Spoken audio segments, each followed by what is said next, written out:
Selamat datang kembali di channel Yuk Tumbuh Bersama. Untuk kalian yang baru bergabung, channel ini memberikan insight-insight seputar pengembangan diri dan tips untuk selalu menjadi pribadi yang lebih baik. Jika kamu mengklik video ini untuk berubah jadi lebih baik, kamu tidak salah tempat. Jadi jangan lupa subscribe dulu ya. Hari ini kita akan membahas topik yang cukup sensitif nih, tapi penting banget untuk kalian pahami, yaitu cara dan alasan berutang yang salah. Jangan skip dulu karena ini bakal bantu kamu untuk tidak terjebak utang yang salah. Apalagi jika kamu pernah ngerasa pusing karena salah langkah dalam berutang.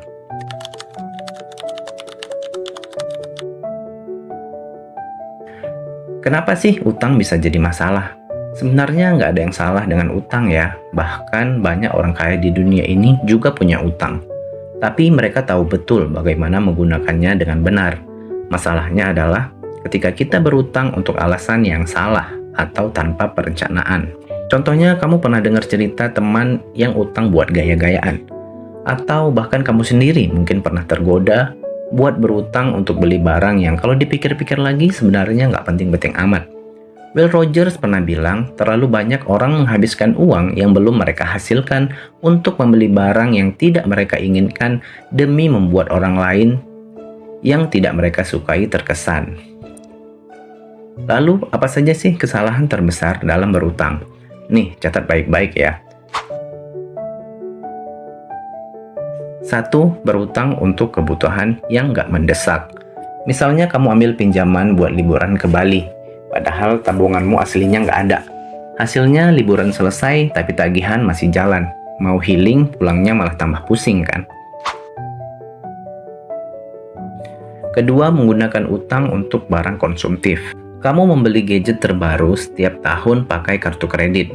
Kamu mungkin jadi terlihat keren di mata orang lain, tapi sebenarnya nggak ada nilai tambah dalam dirimu sendiri.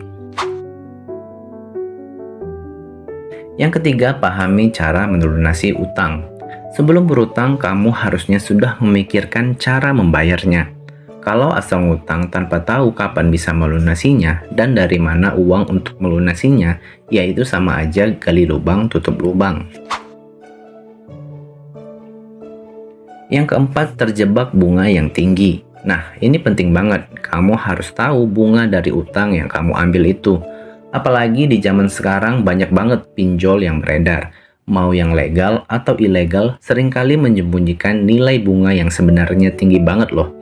Jangan terjebak iklan bunga kecil dan sebagainya, tapi akhirnya malah terjebak dengan bunga yang tiada habisnya. Hati-hati loh. Thomas Fuller bilang utang adalah kemiskinan yang terburuk. Jadi hati-hati dengan hutang ya.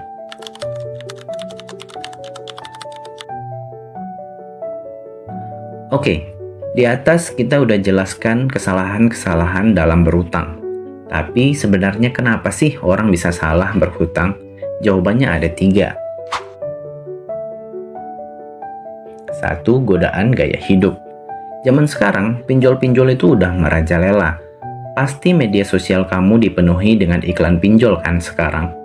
Kita nggak tahu lagi mana yang legal dan ilegal. Mereka memberikan promo besar-besaran. Cicilan 0% lah, bunga kecil lah, tenor yang panjang lah. Nah, promo ini membuatmu tergoda, padahal itu jebakan.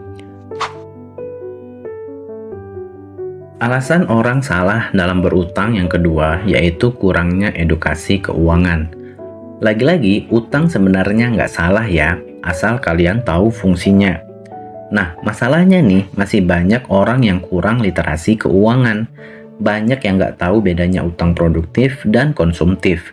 Jadi intinya asal ambil utang aja tanpa pikir panjang.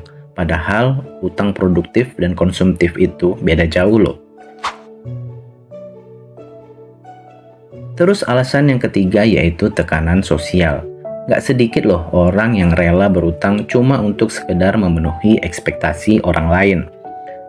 Contohnya biar dianggap sukses sama teman-teman, kamu rela nih utang untuk beli iPhone. Padahal gak butuh-butuh banget, biar terkesan keren dan high class aja gitu. Gimana? Pernah gak sih kamu ngerasa terjebak di salah satu alasan ini? Coba share pengalamanmu di komentar ya. Sekarang, kalau sudah tahu utang yang salah dan alasan orang salah dalam berutang, waktunya kita bahas solusi biar kamu nggak salah dalam berutang.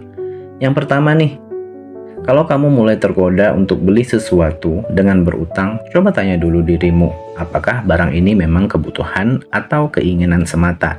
Kalau cuma keinginan, pikir dua kali deh sebelum berutang. Yang kedua, prioritaskan berutang untuk hal-hal yang produktif, jangan konsumtif.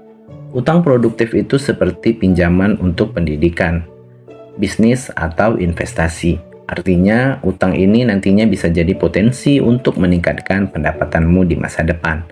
Kalau utang seperti ini boleh ya, tapi ingat kamu harus tetap memikirkan kemampuanmu melunasinya.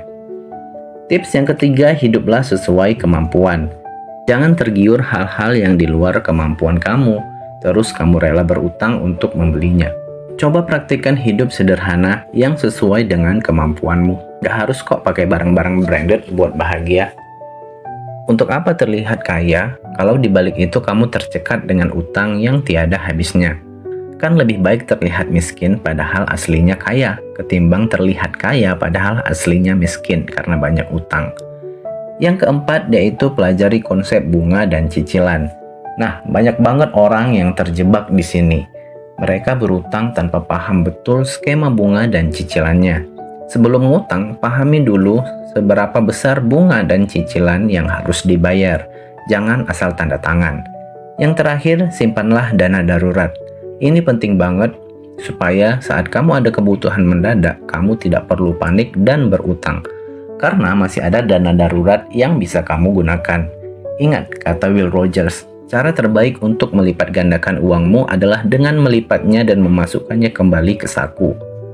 Jadi kesimpulannya, utang itu nggak salah, asalkan digunakan dengan cara yang benar dan untuk alasan yang benar. Ingat, jangan pernah biarkan utang menghancurkan hidupmu hanya karena keputusan yang salah.